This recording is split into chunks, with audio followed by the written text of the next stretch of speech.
ఓం శ్రీ మాత్రే నమః. అందరికీ నమస్కారం అండి. ఈరోజు మన ఛానల్లో ఈ 2026 సంవత్సరం శ్రావణ మాసం ఆగస్టు నెలలో వరలక్ష్మి వ్రతం ఎప్పుడు వచ్చింది, దాని తేదీ తిథి వారం నక్షత్రం ఏమిటో, అలాగే ఈరోజు వ్రతం చేయలేని వారు మళ్ళీ ఎప్పుడు చేసుకోవచ్చు అనే విషయాల గురించిన పూర్తి వివరాలు ఈరోజు మనం ఈ వీడియో ద్వారా తెలుసుకుందాం.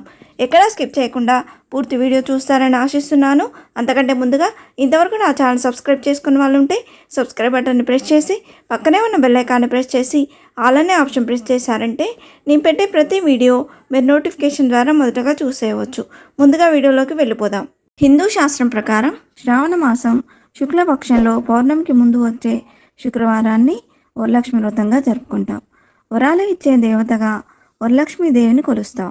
ఈ పండుగను ముఖ్యంగా వివాహమైన మహిళలు నిర్వహిస్తారు. సకల ఐశ్వర్యాలు లక్ష్మీదేవి అనుగ్రహంతో కలుగుతాయి. దయాగుణం సంపద కలబోసిన తల్లి ఆ వరలక్ష్మీదేవి. వరాలనిచ్చే తల్లి కనుకనే ఆమెను వరలక్ష్మీదేవిగా కొలుస్తాం.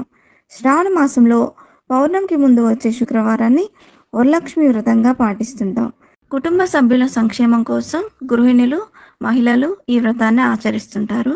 అష్టలక్ష్మి ఆరాధన ఎంతటి ఫలాన్ని ఇస్తుందో ఒక వరలక్ష్మి వ్రతం అంతటి ఫలితాన్ని ఇస్తుందని ధార్మిక గ్రంథాలు పేర్కొంటున్నాయి. జగన్మాత పార్వతీదేవి ఒకనాడు సకల సౌభాగ్యాలనిచ్చే వ్రతం ఏదైనా ఉందా అని ఆ పరమేశ్వరుని అడిగిందంట.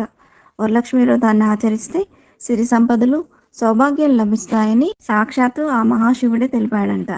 ఆ పరమేశ్వరుడు వెల్లడించిన వ్రతమే ఈ వరలక్ష్మి వ్రతం. ఈ శుభదినాన మహిళలు ఈ వ్రతాన్ని ఆచరిస్తే అమ్మవారి అనుగ్రహానికి పాత్రలవుతారని పండితులు చెప్తున్నారు. ఈ 2026 సంవత్సరంలో వరలక్ష్మి వ్రతం ఎప్పుడు వచ్చిందో ఇప్పుడు తెలుసుకుందాం. ఇప్పటి వరకు ఉన్నాయో ఇప్పుడు తెలుసుకుందాం. స్వస్తి శ్రీ పరాభవ నామ సంవత్సరం వర్ష ఋతువు శ్రావణ మాసం అనేది ఈ 2026 సంవత్సరం ఆగస్టు 13 గురువారం శ్రావణ శుద్ధ పాడ్యమి తిథితో ప్రారంభమై 2026 సంవత్సరం సెప్టెంబర్ 11 శుక్రవారం శ్రావణ బహుళ అమావాస్య తేదీతో ఈ శ్రావణ మాసం అనేది ముగుస్తుందండి. ఈ 2026 సంవత్సరం శ్రావణ మాసంలో వచ్చే శ్రావణ శుక్రవారాలు: మొదటి శ్రావణ శుక్రవారం ఆగస్టు 14న, రెండవ శ్రావణ శుక్రవారం ఆగస్టు 21న, మూడవ శ్రావణ శుక్రవారం ఆగస్టు 28న, నాలుగవ శ్రావణ శుక్రవారం సెప్టెంబర్ 4న. మొత్తంగా 4 శ్రావణ శుక్రవారాలు వచ్చాయండి. హిందూ శాస్త్రాల ప్రకారం శ్రావణ మాసంలో పౌర్ణమికి ముందు వచ్చే శుక్రవారమైన రెండవ శ్రావణ శుక్రవారం రోజు ఈ వరలక్ష్మి వ్రతాన్ని జరుపుకుంటాం.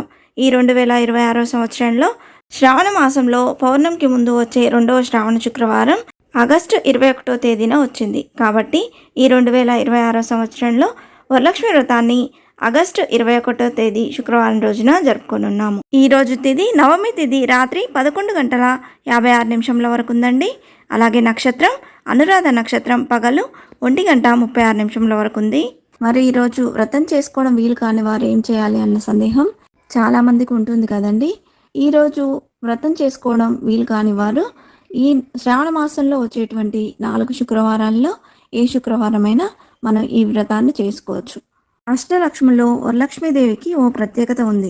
మిగిలిన లక్ష్మీ పూజల కంటే వరలక్ష్మి పూజ శ్రేష్టమని శాస్త్రవచనం. శ్రీహరికి ఇష్టమైన, పైగా విష్ణువు జన్మ నక్షత్రమైన శ్రవణం పేరిట వచ్చే శ్రావణ మాసంలో ఈ వ్రతాన్ని చేస్తే విశేష ఫలితాలు లభిస్తాయని భక్తుల విశ్వాసం.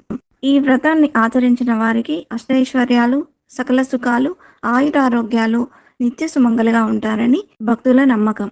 అలాగే మీకు ఆ లక్ష్మీదేవి సర్వసుఖాలు, అష్టైశ్వర్యాలు, ఆయురారోగ్యాలు ఇవ్వాలని ప్రార్థిస్తున్నాను. ఇంతే ఫ్రెండ్స్, ఈ వీడియో మీకు నచ్చిందని ఆశిస్తున్నాను. ఇలాంటి ఇంట్రెస్టింగ్ వీడియోస్ కోసం please subscribe my channel and press the bell icon. అలాగే లైక్ చేయండి, షేర్ చేయండి. మీకు ఏమైనా సందేహం ఉంటే నా కమెంట్ బాక్స్లో పోస్ట్ చేయండి. మరొక మంచి వీడియోతో మేము ముందుకు వస్తాను. అంతవరకు సెలవు. సర్వేజన సుఖినో భవంతు. స్వస్తి.